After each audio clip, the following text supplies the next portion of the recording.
Ukuphupha ubhukuda, uphupha ubona ofishi emanzini, ukuphupha ubhukuda emanzini acwebile noma ukuphupha ubona amanzi acwebile. Namhlanje ngithe angenza ividiyo nje mayelana namaphupho athintana namanzi, koda akutshela ngenhlanhla noma akutshela ukuthi kumele wenze ama-purification anjengokuthi kumele uthole izinto hlampe amagobongo, noma kumele uthole iy'nkambi zokuthi uy'geze, noma nje amaphupho akutshela ukuthi kunenhlanhla ekhona phezu kwempilo yakho noma wena uwumuntu ongcwele.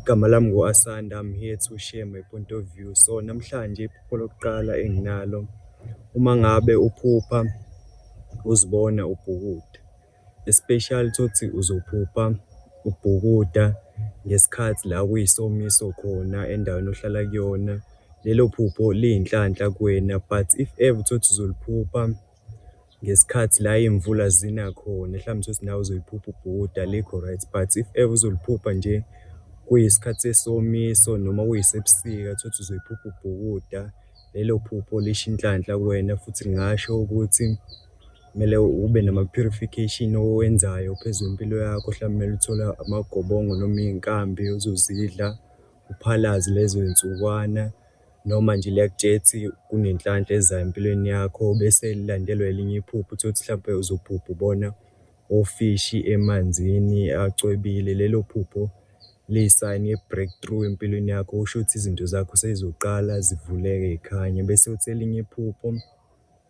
uma ngabe uzoziphupha mhlawumbe thothi noma uphupha nje ubona amanzi acwebile amahle a-clean, lelo phupho lisho ukuthi umuntu o-holy, futhi liyasho ukuthi nje unenhlanhla empilweni yakho. If ever unga-relate nezinto nje zamanzi, uthanda uziklina, ugcine umoya wakho nomzimba wakho uhlanzekile noma usesimeni sokuthobeka, izinto y'ngakuhambela kahle. Igama lami ngu-Asanda, I was here to share my point of view. Thanks for watching my video. Until the next one, thank you.